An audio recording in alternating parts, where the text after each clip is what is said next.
STN की विशेष प्रस्तुति कार्यक्रम में आज हम होली के पर्व को लेकर चर्चा करेंगे पंडित संजय चतुर्वेदी जी से। फागुन का महीना है, उत्साह उमंग भरा माहौल सभी तरफ है। पूरे माह फागोत्सव की धूम मची हुई है, चाहे मंदिर हो, और जिस दिन पूर्णिमा के दिन जब होली होगी वह नज़ारा अलग ही होता है। यानी होली का पर्व क्यों मनाया जाता है और इसके पीछे क्या धारणाएं हैं, इसको लेकर हम चर्चा करेंगे पंडित संजय चतुर्वेदी जी से।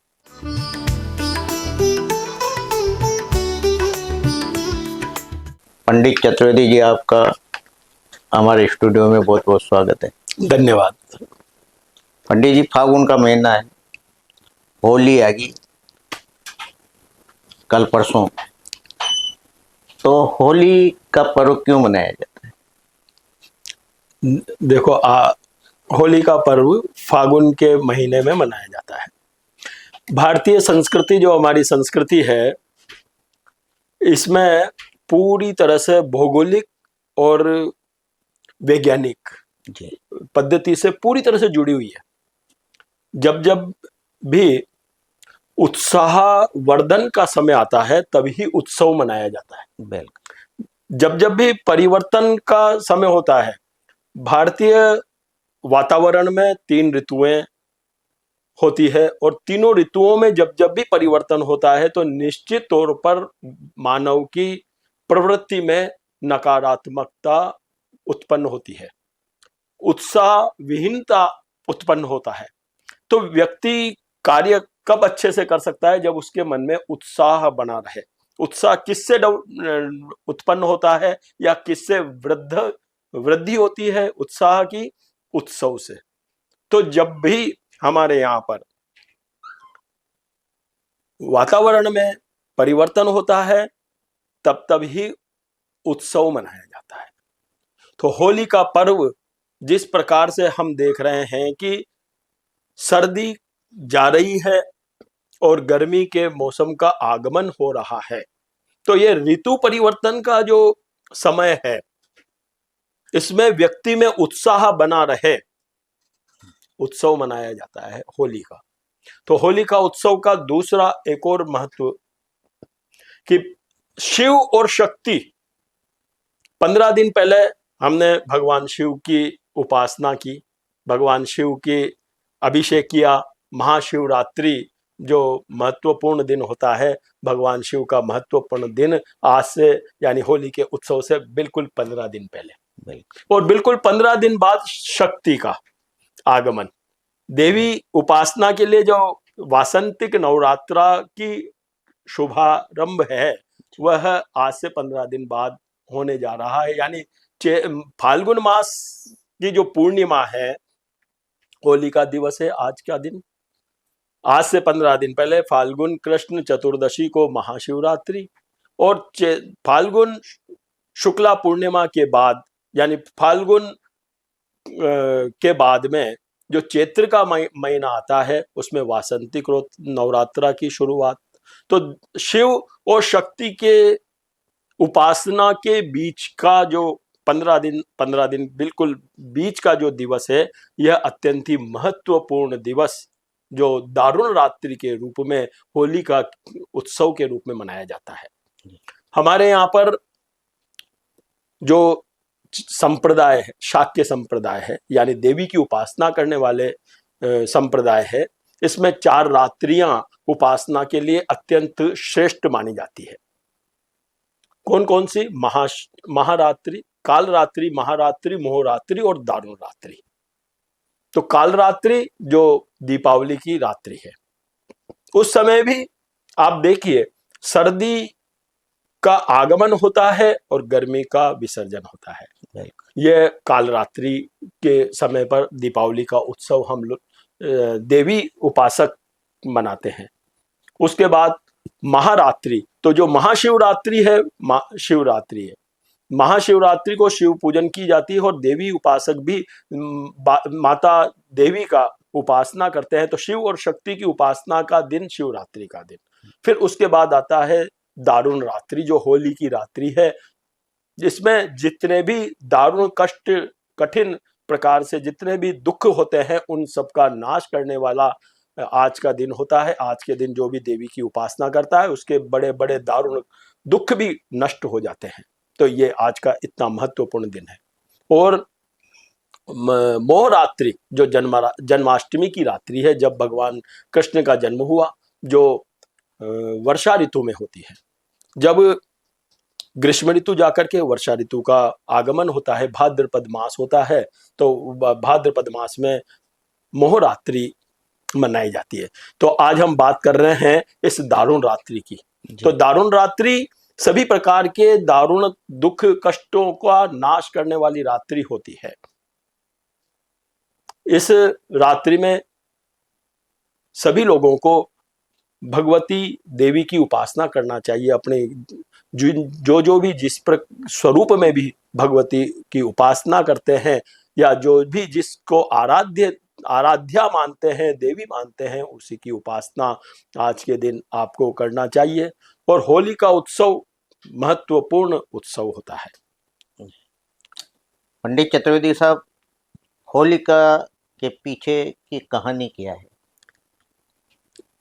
भगवान, बहुत अच्छा आपने कहा है कि होली का उत्सव का महत्व क्या है, कैसे मनाई जाती है, क्यों मनाई जाती है, इसका कारण क्या है।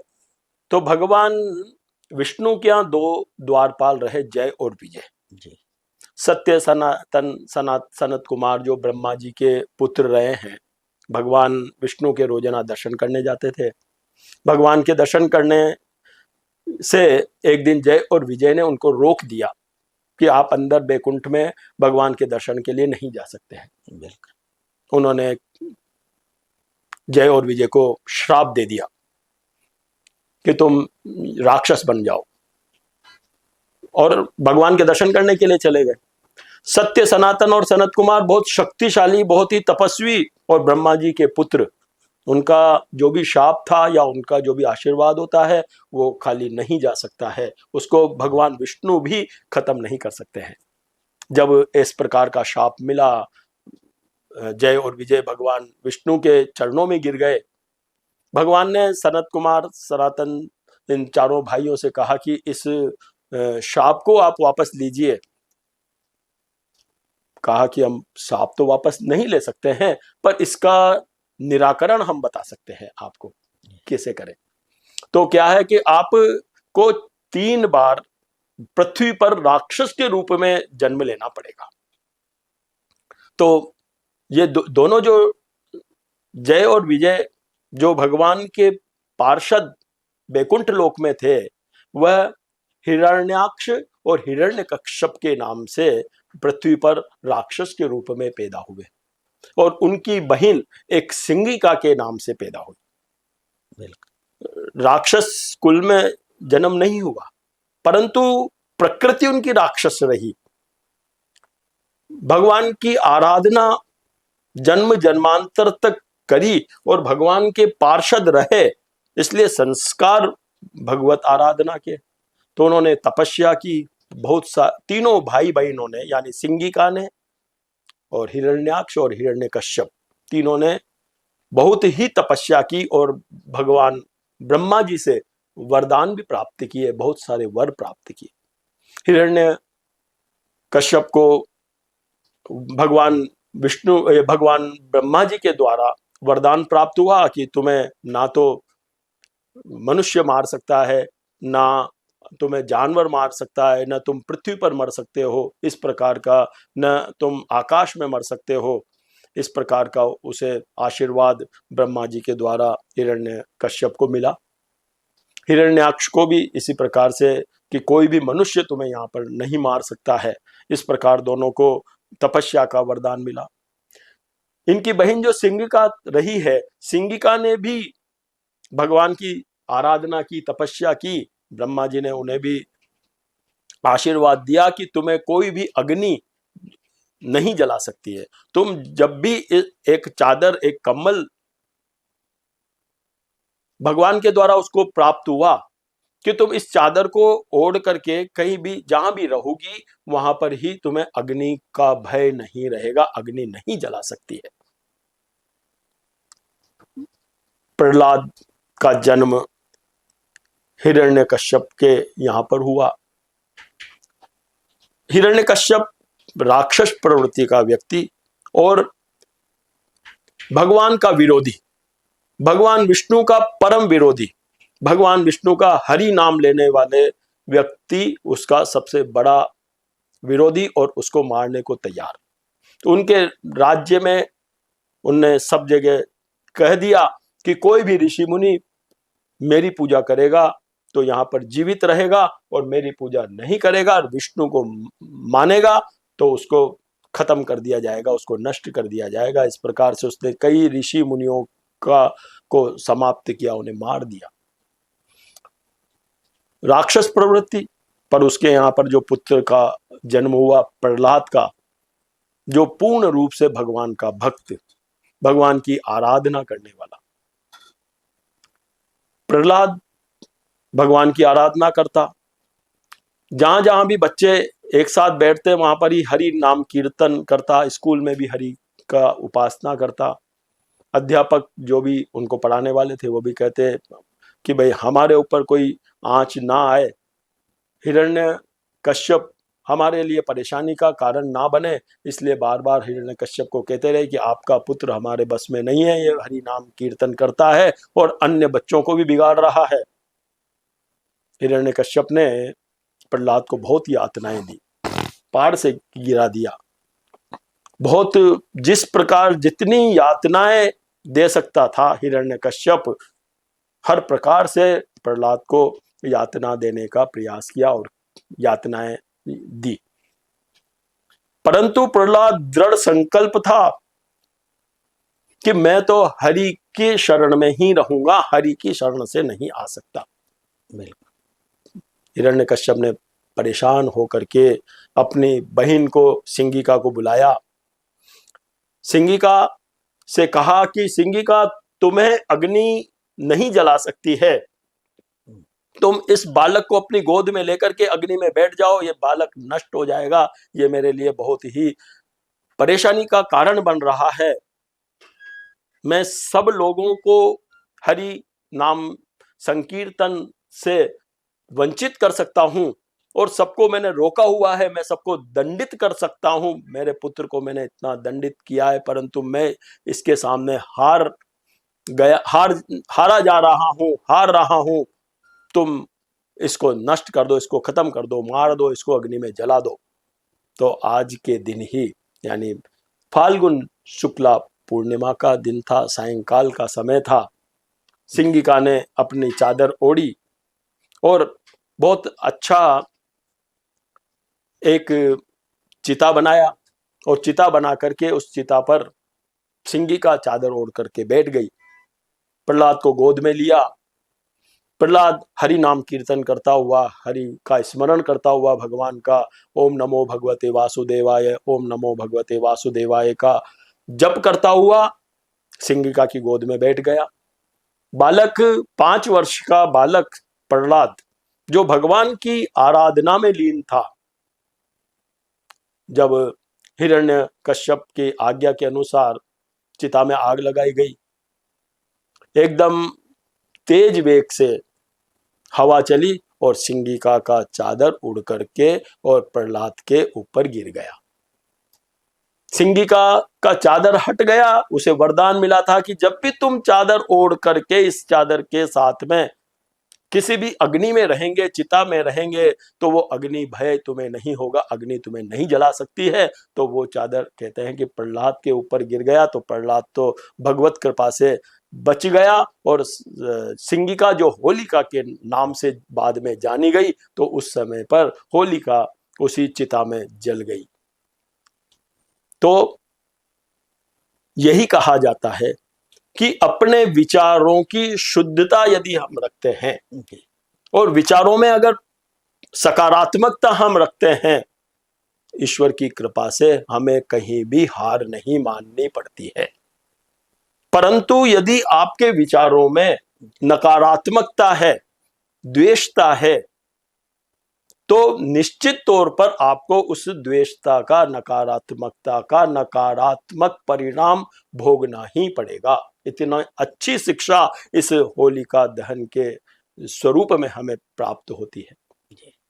भगवान की आराधना यदि हम कर रहे हैं, या हम किसी भी कार्य को करने में, जैसे प्रहलाद ने भगवान की आराधना के लिए दृढ़ संकल्प किया, आपका सकारात्मक विचारों के साथ में यदि आप किसी भी कार्य को सकारात्मक करने के लिए दृढ़ संकल्प हैं, तो उस संकल्प की सिद्धि के लिए, उसके फल की प्राप्ति के लिए आपको कोई भी बाधाएं नहीं रोक सकती है। कितनी भी बाधाएं आए, चाहे प्रहलाद को पहाड़ से गिरा दिया गया, चाहे होलिका की गोदी में बिठा करके चिता में जलाया गया, पर वो चिता भी कुछ नहीं कर सकी। पहाड़ से गिराने के बाद कोई चोट नहीं आई, क्योंकि उसके मन में दृढ़ संकल्प था। होलिका और हिरण्यकश्यप के मन में नकारात्मक विचार थे, जो अपने बुआ के, एक तरह से प्रहलाद की बुआ हुई सिंगिका, तो बुआ अपने भतीजे को या अपने बच्चे को, अपने पुत्र के, हिरण्यकश्यप अपने पुत्र के लिए यदि नकारात्मक विचार करता है, उसको नष्ट करने का विचार करता है, या जनता को दुख देने का विचार करता है, तो उसके नकारात्मक जो विचार रहे हैं, खराब विचार रहे हैं, द्वेषतापूर्ण जो विचार रहे हैं, उससे उसका नाश होना संभव है। चाहे थोड़े दिन आप उसका अहंकार के कारण अहंकारी बनकर के आप अपने आप का वर्चस्व जमाने का प्रयास कर लो, परंतु उस वर्चस्व का नाश एक समय अवश्य ही होता है। तो आइए आज हम सब मिलकर के इस होलिका के रूप में जो नकारात्मकता है, नकारात्मक शक्ति का जो दमन हुआ है, और जब नकारात्मक शक्ति का दमन होगा तभी सकारात्मक शक्ति का सृजन होगा। तो प्रहलाद रूपी सकारात्मक शक्ति का सृजन हमारे अंदर करने के लिए हम होलिका रूपी नकारात्मक विचारों का, नकारात्मक शक्ति का इसी समय अग्नि के स्वरूप में जो हमारा मन है, उसको, उसके द्वारा इसका दमन करें, नाश करें, और सकारात्मक ऊर्जा का हम सृजन करें। पंडित चतुर्वेदी जी, फागुन माह उत्साह और उमंग का महीना होता है, लेकिन फिर भी ऐसी धारणा है कि होली का डांडा रोपने के बाद मंगल कार्य नहीं करना चाहिए, तो क्या मत है वैसे इन दिनों? ये हमारे सनातन संस्कृति में रूढ़िवादिता का बहुत ही बड़ा कुठाराघात हो रहा है, तो हमें रूढ़िवादिता से दूर रहना चाहिए। होली का डांडा रोपने का मतलब ये होता है कि माघ शुक्ला पूर्णिमा के दिन से फाल्गुन मास का उत्सव प्रारंभ होता है, फाल्गुन का शुरुआत होती है। तो उसी दिन से हमें ये होली का डांडा, यानी 1 महीने पहले से हम नकारात्मक शक्ति जो होली के रूप में है, उसका दमन करने का हम मन में विचार करते हैं और उत्सव मनाना शुरू करते हैं, ताकि उत्सव से हमारे मन में उत्साह जागृत हो। पर जो आज कहा जाता है कि होली का डांडा हो गया, हमें शुभ काम नहीं करना चाहिए, ये सब गलत है। होली का बाद फाल्गुन मास में गृह प्रवेश करना, फाल्गुन मास में विवाह करना शुभ माना जाता है। और जिस प्रकार से अक्षय तृतीया का मूर्त और देवउठनी 11 का मूर्त होता है, उसी प्रकार से फाल्गुन शुक्ला द्वितीया का जो फुलेरिया दोज के नाम से माना जाता है, उसका अत्यंत ही श्रेष्ठ मूर्त शुभ काम के लिए होता है। उसको हम अपने रूढ़िवादिता के कारण से नकारात्मकता में ले जाते हैं। भगवान शिव की उपासना करने का जो चतुर्दशी आती है, महाशिवरात्रि आती है, यह भी होली का डांडा के बीच में ही आती है। तो हमें इन सब चीजों पर ध्यान नहीं देते हुए अब शुभ काम हमें फाल्गुन मास में करना चाहिए, इसका पूरा आनंद लेना चाहिए। ये जरूर है कि होलाष्टक यानी फाल्गुन शुक्ला अष्टमी से लेकर के और फाल्गुन शुक्ला पूर्णिमा तक का जो 8 दिन का समय होता है, यह होलाष्टक के नाम से जाना जाता है। तो होलाष्टक में किसी भी प्रकार का शुभ कार्य करना, विवाह करना, गृह प्रवेश करना, कोई भी शुभ काम का प्रारंभ करना, यह वर्जित होता है। तो इस समय पर होलाष्टक के समय में यानी अष्टमी से लेकर के और होली तक शुभ काम करना वर्जित है, इसमें हमें नहीं करना चाहिए। होली के बाद में सब काम शुभ होता है। पंडित चतुर्वेदी साहब, होलिका दहन का क्या शुभ मुहूर्त रहेगा इस बार? होलिका दहन का रात्रि काल में 10 बजे से 12 बजे का समय अत्यंत ही श्रेष्ठ माना जा रहा है। तो इस समय पर हमें होलिका दहन करना चाहिए। पंडित चतुर्वेदी साहब, पहले जब होली का पर्व मनाया जाता था तो यानी फूलों से मनाया जाता था, फूलों के रंग हुआ करते थे, लेकिन आज जो परिपाटी चलती आ रही है, इस पर क्या कहेंगे आप? जो भी जैसा बताया, हमारा जो संस्कृति है वह प्राकृतिक भौगोलिक और वैज्ञानिक पद्धति से जुड़ी हुई है सारी। तो प्रकृति के तौर पर हम बात करें तो इस समय पर गुलाब के पुष्प या अन्य भी पुष्प जो बहुत ही उत्पन्न होते हैं, तो उस समय गुलाब जो भी पुष्प होते हैं, पुष्पों के द्वारा ही यह उत्सव मनाया जाता है, होली का उत्सव। उसके बाद में जब पुष्पों की कमी आती गई तो गुलाल के रूप में आया, पर गुलाल भी अब जो केमिकल के द्वारा बनाना शुरू हुआ है, या रंग जो केमिकल के द्वारा बनाना शुरू हुआ है, यह एक गलत है। तो हमें जो प्राकृतिक वस्तुओं का ही उपयोग करते हुए इस उत्सव को मनाना चाहिए। जो अप्राकृतिक वस्तुएं हैं, जो हमें शरीर को खराब कर सकती है या हमारी त्वचा को किसी भी प्रकार से डैमेज करने वाली है, ऐसी वस्तुओं को हमें उपयोग में नहीं लेते हुए प्राकृतिक वस्तुओं का यानी पुष्पों का या गुलाल भी लें, रंग भी लें, तो प्राकृतिक रंग, प्राकृतिक वस्तुओं का ही अपने उपयोग करते हुए आपको इस उत्सव को मनाना चाहिए, ताकि उत्सव उत्साहवर्धक रहे, ना कि उत्साह का हनन करने वाला बन जाए।